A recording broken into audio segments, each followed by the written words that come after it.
Anytime during your call, press *0. As I was putting the presentation together, I was trying to, number one, obviously, stay close to within the time frame. And grants research and prospecting is something that you can talk, in 5 minutes about it, you can talk a whole day about. And so what my goal is to give you a quick overview and then some tools that you can use in the process. And if I can take just a step back and share with you a little bit about what my philosophy on this is, if you will, and philosophy sounds a bit high-minded, but I think that there are fundamentally in this realm two different approaches, really. One is grant writing, and the other is grant seeking. And grant writing, in more or less, I define as passively responding to NOFAs and RFPs from agencies with whom you already have a relationship, or whom you already have a good bit of information about, or who is already matched to the interests and needs of your agency. And that's a perfectly valid and reasonable approach for agencies who have those kinds of long-standing existing relationships. But there are also, in many agencies, particularly smaller agencies and particularly startup agencies, need to be actively engaged in grant seeking, which I define as more or less casting a broad net to learn more about new funders and to learn how you can match your interest up with theirs in pursuit of grant funding. One is just a tiny, could be defined as a slightly bit more passive approach, and the other is a more activist approach. And what I'm really going to talk to you a little bit about today is, how you go about grant seeking. And that's why I used deliberately the phrase grants research and prospecting, because it involves, to some extent, almost like the picture of the gold miners sitting over their slough, trying to ferret out gold. So I've got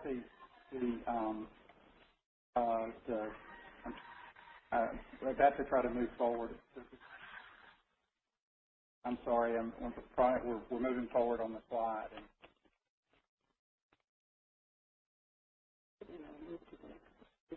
Yeah, just a second. Going forward. I'm sorry, our slide's not advancing.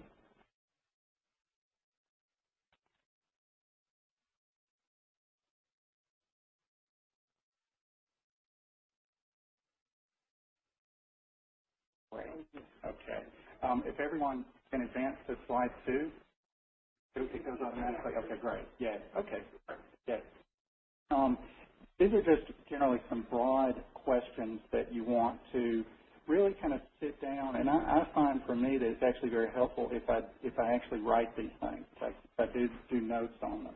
And the questions that you ask yourself in this case are, who's really, they're predicated on whose interests match yours.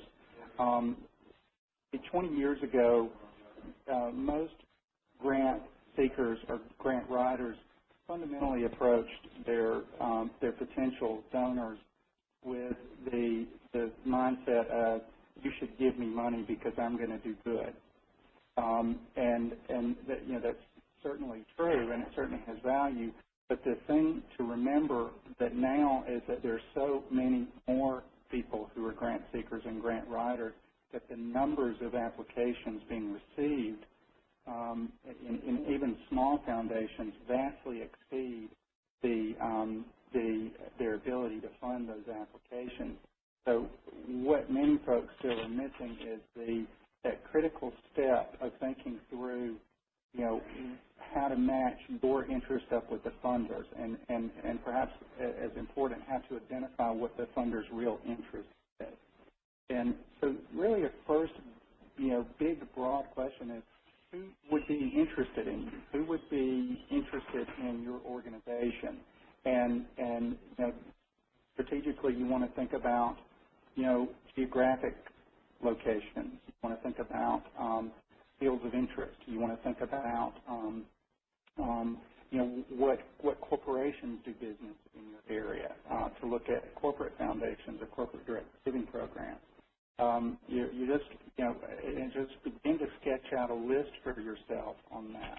And I recognize that this is much easier in urbanized areas and in wealthier states, but it's also not impossible in small rural states. And candidly, I've spent most of my career fundraising for Alabama, which is the third poorest state in the country.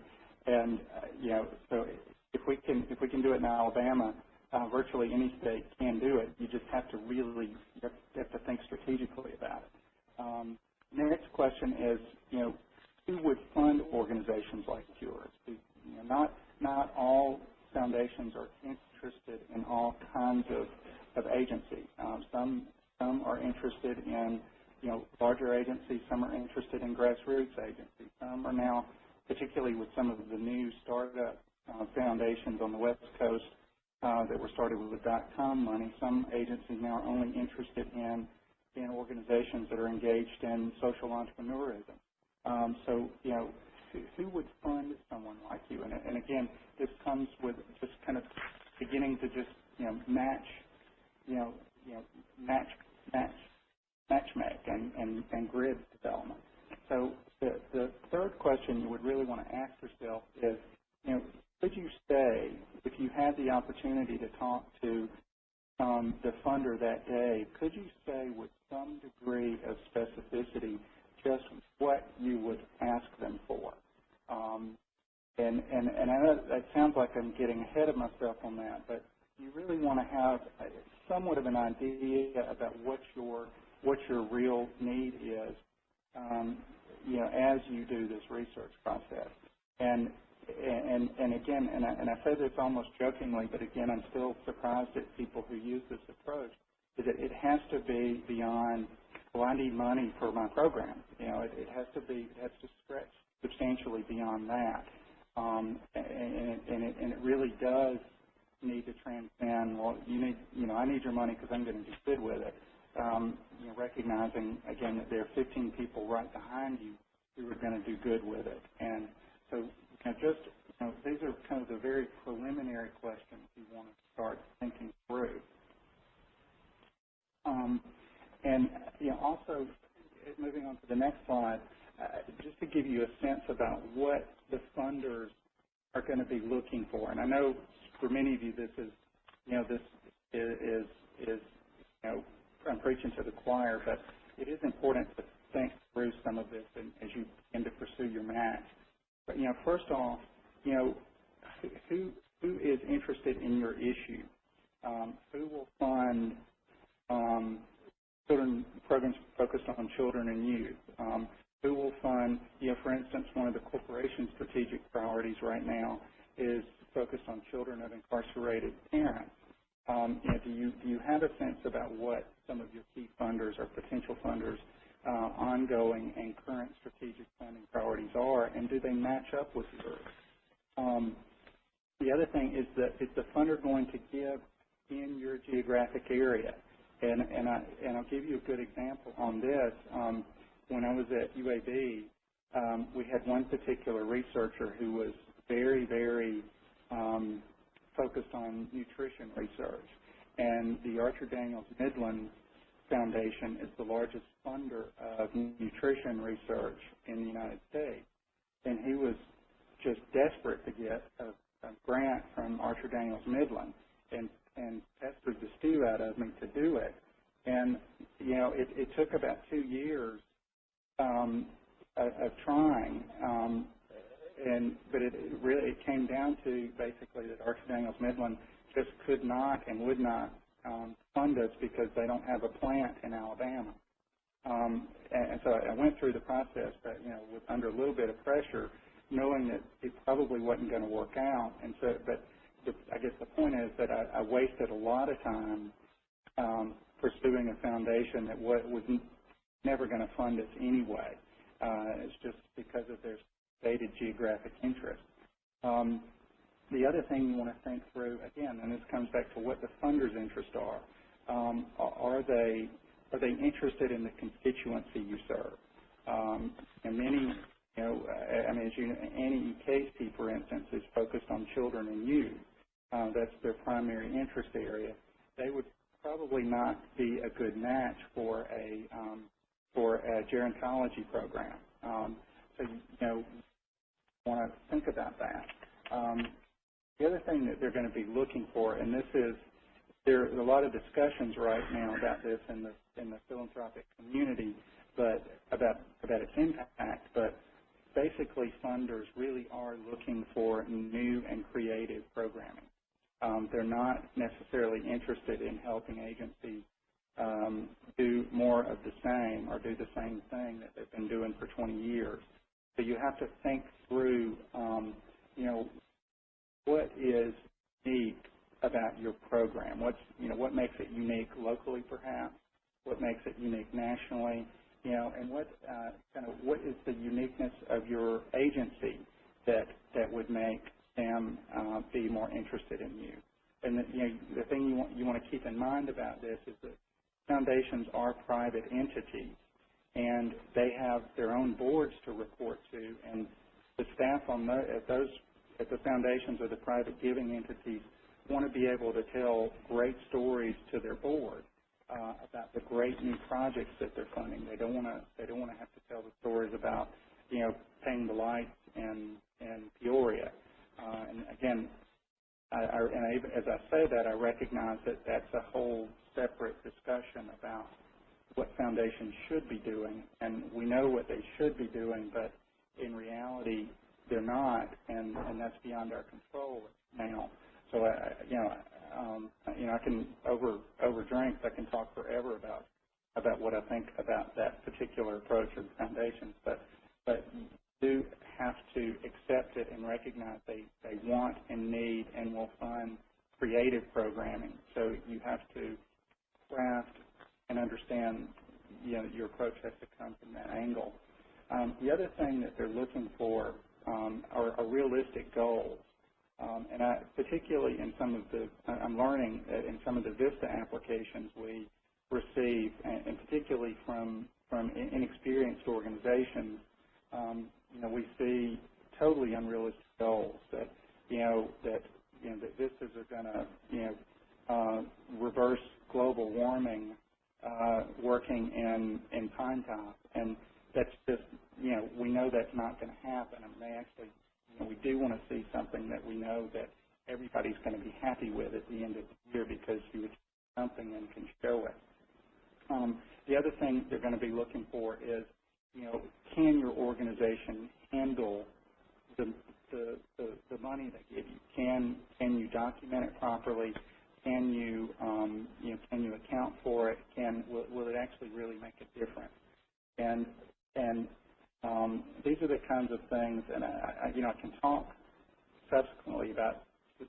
I was mentioning to Joyce there, a component of this piece that I don't have time to go into today is to understand how to read the foundation, particularly the small local foundations tax returns, so you understand a little better about what they're interested in and who they're interested in.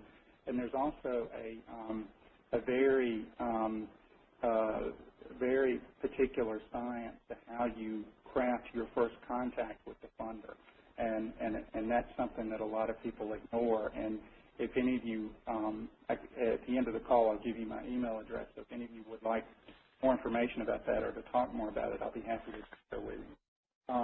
The other thing that funders are really going to want to see ultimately is that you have a clear picture about how you're going to fund the project in the long term.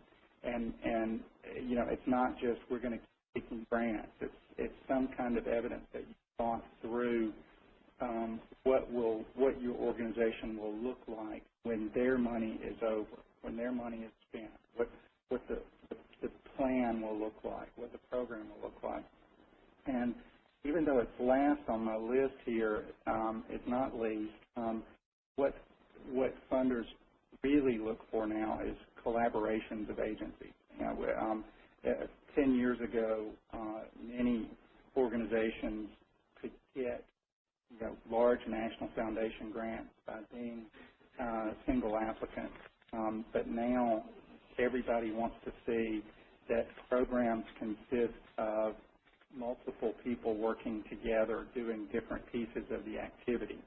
And they actually look to see that it's a genuine collaboration, which means, in fact, that some of the budget is spread around.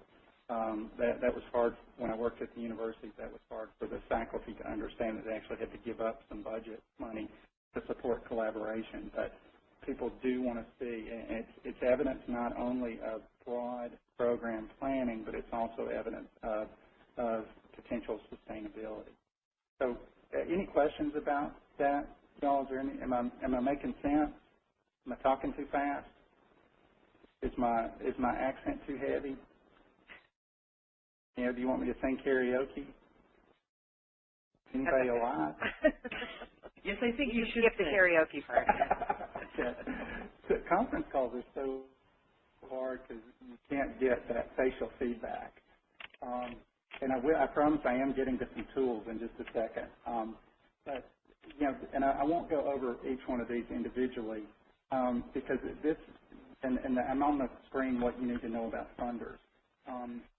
But this is a primer or a broad overview about the kinds of data and the kinds of information that you need to have. And let's presume that you've passed the bar of, you went through your checklist and you've identified 3 or 4, 5 or 6 folks, 5 or 6 potential funding bodies. And this is kind of the checklist that you want to know, the information you want to know. And some people use prospect research forms. Some people create their own. I keep all this stuff in my little black notebook. But if you're interested in a pretty good sample of a prospect research form, go to the foundationcenter.org, and they've got some great tools there. And I have the link for you on the next slide. But this is particularly the thing that you want to know in this context about funders that I think is most important. Obviously, their name. You're going to want to know their priorities and your eligibility to do your matchup. As I was saying earlier, it makes no sense to spend a lot of time approaching somebody that you're not going to get funded because you're not in their interest area, you're not in their geographic area, or so forth. The next thing I think you really want to know is their giving history, because you want to know what kinds of grants they give, what the amounts are, what the programs they fund look like, and there are many reasons you want to know this, but not the least of which is that you want to know what their giving history and their giving pattern is to have a clear idea about what your request can be. And again, the old school style of approaching grants was that I remember hearing somebody call a grant as a King Tut's tune. Just put in there everything you want and then let it fall out. But the reality is that the best way to build a long-term collegial relationship with a new funding partner is to give them budgets that exactly match what your program need is. And I made it a point the last 5 or 6 years in Birmingham dealing with local foundations is that I would very directly say this budget is absolutely spot on to within $100, and we need the full amount requested. And I developed enough credibility and support with them over the years that they knew that my budgets were exactly what they needed to be. So I didn't get into that situation of having to overestimate by $20,000 because I knew they were going to cut $20,000 and so forth. You actually want to use your knowledge that you develop about these funders as the tool for maximizing the amount of money that you get from them. So forth. That's what their funding level and cycle is too. Another thing I think it's important to know in advance is what the matching requirements are, because you want to have a clear sense about what it's going to cost you to get this grant. And that's, I've had the pleasure for years of serving on a number of different nonprofit boards. I could always tell the new board members, because their solution to every financial issue was, well, let's just get some grants. And I'm sure y'all have experienced that as well. And the reality is it costs a lot of money to get grants, and particularly for those of us who were involved with federal grants, as we know, it costs a lot of money to get them and to keep them. And so in the matching requirements, you want to know that so you can know if you can afford it. You actually can end up losing money on grants, as I know. I had an interesting call last year from a friend at a smaller nonprofit agency in Birmingham who asked me if I knew someone who would give her a grant to implement a grant that she'd already gotten. And what had happened was that one of her staff people had developed the budget so poorly, and that they expended the full grant amount in the first 3 months, and they were then legally obligated to complete the grant with no money to do it. So that was a real, and they ended up actually having to do staff reductions to get the money in hand. So that's kind of thinking through. Now I'll actually get you into some tools that you can use. And, the Foundation Center is the one that I recommend most. And also let me quickly say, too, I know that ACKCO has some searchable databases on their website that are very good, and that they have a fairly extensive searchable database, and that's a great place to start as well. And I know many have used their website, and so I won't point you to that, but the Foundation Center is a great tool, particularly if you're a newer grant seeker, or if you've only done grant writing in response to RFPs. The Foundation Center gives you a lot of tools for research, and it gives you a bunch of great primers for grant writing projects, and for it gives you a bunch of great sample documents like Gantt charts and so forth and so on. The caveat to the Foundation Center is that it has a free site and it has a subscription site. And the subscription site is absolutely marvelous. It's the best grant search tool that I've ever used, but it's relatively expensive. But does ACKCO have a subscription foundation? Many people do. Another thing, if you live nearby a public library, okay, Joyce just pointed that ACKCO is it multi-user? Okay. Okay.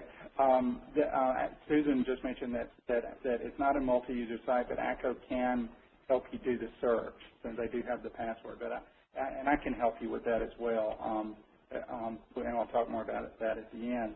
But I encourage you to go take a look at it, and you can join personally at the basic level on the search document for, I believe, $19.95 a month, and it's not an annual subscription. So it might, if you just want to play around with it, it might be worth joining for a month to give you a sense about the power of the search tools, and it totally transcends the kind of blind research that you can do just with Google. So let me just take a look at it if you can. A free service that you can use to do foundation searches and 990 searches is GuideStar, and many of you are probably very familiar with that as well. And you can search particularly your local foundations. The caveat to GuideStar is that it's really cumbersome, and you have to search based on budgets and the foundation budgets and giving patterns. I'm sorry, and their giving levels, and it also doesn't include corporate foundations. So that's the problem with GuideStar. but I find that, for a quick lookup, it's actually very, very helpful. And just as an aside, for those of you in the nonprofit community, one of the things I love about GuideStar is that sometimes late at night, if I'm bored and I want to know what my friends are making in the nonprofit world, I'll go look up their 990 so I can see what their salaries are. That's a little fun, fun activity at the sideline. Again, like I said, I can't see faces, but I hope everybody was smiling at that one because I didn't mean it to say that it was a joke. Another good tool is the Chronicle of Philanthropy and philanthropy.com. Philanthropy.com does offer a searchable database of all the new grants that have been listed in the Chronicle of Philanthropy since 1995, I believe. And the reason this has value is that you can search on it, you can search on the foundation, and you can also search on agencies. So, one of the things that I always would do when I was at UAB and at other agencies is that I would search on grants to schools just like ours. So I would keep track of what they were getting, and I would use that as a basis for figuring out how to cultivate relationships with their funders. So that's one of the particular advantages of the Chronicle. If you're not already getting the Federal Register's Daily Digest, I suggest that you go to this website and sign up for the Daily Digest. And what this is that it delivers the table of contents of the Federal Register to your inbox every day. And you can use that as a vehicle for scanning and for knowing what new federal grants are available. And you'll quickly learn how to do it very time efficiently because you know what the agencies you're at to receive money from are, and you start to scan the table looking for those agencies' names in association with the word notices. Another good search tool is the grants.gov site. I won't go into great amount of detail about that because my time's running out, but it's worth visiting. I included some of these major foundation websites on here just because, I basically over the years have created my own list of favorites, the foundations that I know that I've gotten funding from in the past and that I know are interested in the causes that I'm interested in, and I make a habit of, have them booked away in my favorites, and I make a habit of just of hitting them regularly, of just going to them to see what's changed. And then almost all of these folks have email distribution lists where they send out their newsletters or their annual reports. And I do, on the ones that are important to me, I do get on their mailing list, so I get printed copies of their special publications and their newsletters. Particularly,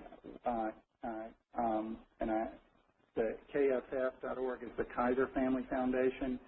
They have some really, really good email newsletters that are constantly, they're published every day and on a wide range of subjects, and that's a good way to keep up with what Kaiser's interests are.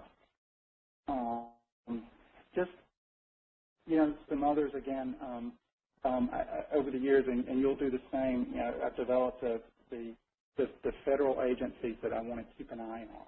I want to watch what they're funding. HUD actually is the largest funder.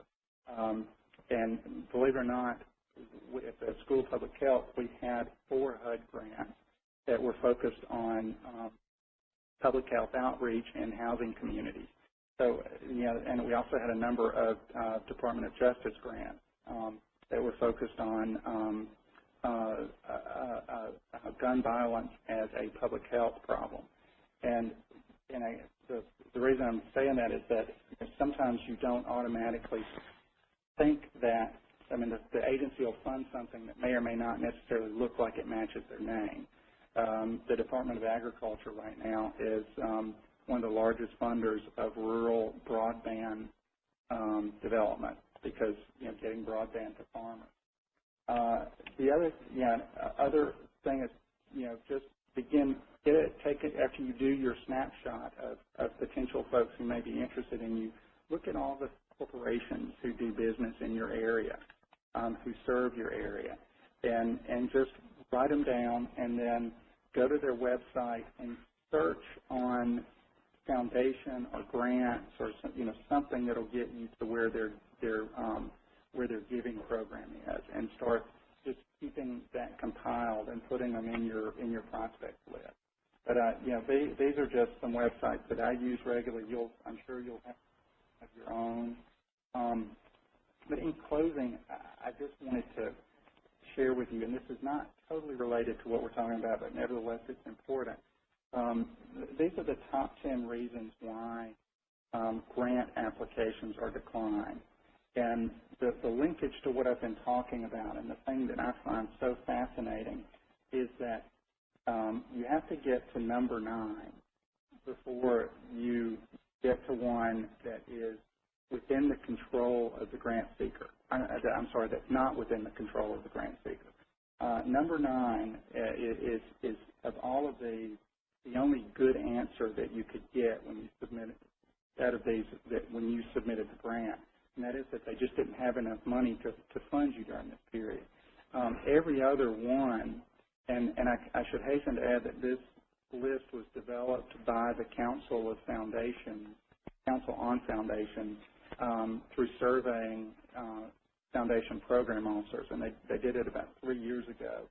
But every one on this list besides page 9 was an indication that the person submitting the grant, the grant seeker, did their job poorly. And the number one list is that the grant number one on the list is that the grant doesn't match the funder's priorities, which means that there are a lot of people out there submitting grants to foundations that are never going to get funded no matter what. And the interesting thing, it was a corollary to this list, is that in the same study, the Council on Foundations learned that over a third of all the grant proposals submitted each year are denied or excluded because they fail to meet the priorities or to follow the guidelines. For over a third. And my lesson from that always was that no matter what my program concept was, no matter how good my writing was, if I matched my interest up with the right funder, and if I followed their guidelines, then I was ahead of 34% of the people in the same pool, which just boggles my mind. And in that context, just by following the rules and coloring in between the lines, you're ahead of 34% of the people. So this is, I keep this list kind of stuck up on my little bulletin board all the time because it's a reminder to me every time I sit down to think about funding, just what you can do wrong. And so I included it because I think it's a pretty useful tool. But let me say, I jotted down your names and your agencies. I actually really do like doing this kind of research stuff. It's a real interesting challenge for me. If any of you who are interested and you want to send me an email to tgunnell, TGUNNELL, @cns.gov, I'll take about 15 or 20 minutes and do a quick search for you to see what might be out there and who might be funding what you're doing. But if you could give me some bullet points, some keywords about what it is that your project is or what your project is going to do, and I need really kind of a succinct the 50-word elevator speech about what it is, and then and I can't promise that I'm going to get it back to you by the weekend, but over the next 2 or 3 weeks, I'll do them one at a time as I have time and send it back to you, and just you can see where you might be able to take it from there. But any questions? Can you give us your email address again? I missed it. Sure. It's Tgunnell, Tgunnell, @cns.gov. Thank you. Sure. And I add one other thing. Part of the reason I'm here with a corporation is, one, I love the corporation. I've been a big fan of the corporations since '94, and I love the concept of national service. But I wanted, after years and years of being a grant seeker, I wanted to see what it was like to be a grant maker. And the interesting thing I'm finding is that it's equally hard. And I'm not sure I expected the extent to which it was going to be as mentally difficult as it is. So, and what I'm learning, though, too, that, and I know this sounds self-justifying, but I'm learning that I was right on my approach in many contexts, and that I can tell very quickly to people who call and who talk with me, or even some of our current grantees who haven't bothered to learn anything about our agency and what our interests are, and they haven't done any thought about how their needs match up to ours. And you have to bear in mind that with any funder, you're probably going to get about 10 or 15 minutes of their time to learn from them. And I find it's really glaringly apparent that I'm talking to inexperienced, non-thoughtful people when they're calling me to ask questions that they could have found out on the internet. So they're wasting the time with me where they could be having really more substantial conversations about just what it is that we really could do together. Where I'm having to spend the precious 15 minutes explaining about the corporation or telling them, the ins and outs of this, but when in fact they could have learned that on the internet, and we could spend 15 minutes talking about creating an innovative VISTA project. So I guess and I'm stuttering. Forgive me. I'll have some more coffee. You really do want to approach this, both the research piece and the relationship development piece, as the opportunity to forge a long-term partnership, and that bears the responsibility on your side of really thoroughly knowing the funder and really having done some concrete thinking about what a viable project looks like that matches up both of your interests. And Kathy and I were talking earlier this week, a couple of asides, and I'll shut up, about one of our current funders who still can't spell our name properly. So when you deal with a foundation, make sure that you spell their name properly. It's very obvious to me when somebody calls and talks about AmericaCorps. I had one of our people, one of our writers at UAB. At one point we had 7 grants from the Robert Wood Johnson Foundation, and the program manager sent me a letter that he was sending to them, and he was calling them the Robert Woods Johnson Foundation. These are little minor things, but the things you got to pay attention to. One other thing, and I'll shut up, just an example of how this kind of stuff is massively important. I submitted a grant to the UPS Foundation for an agency I volunteered with about 5 or 6 years ago, and I developed a great relationship with the program officer, and I called her the day before I was sending the grant in, and I said, yeah, I'm sending it tomorrow, and she said, well, make sure that you don't send it by FedEx. And I can honestly say it hadn't occurred to me, and I probably would have. But, that saved me getting my UPS Foundation grant round filed. And Okay, I'll quit telling my stories now. For those of you in the South, you know it's impossible for a Southerner not to start telling stories. Any questions, and then I'll turn the phone back over to Joyce and try to get back on the agenda. And no questions? ACKCO's paying me $1 a question. Okay. Thank you. Thanks, everyone.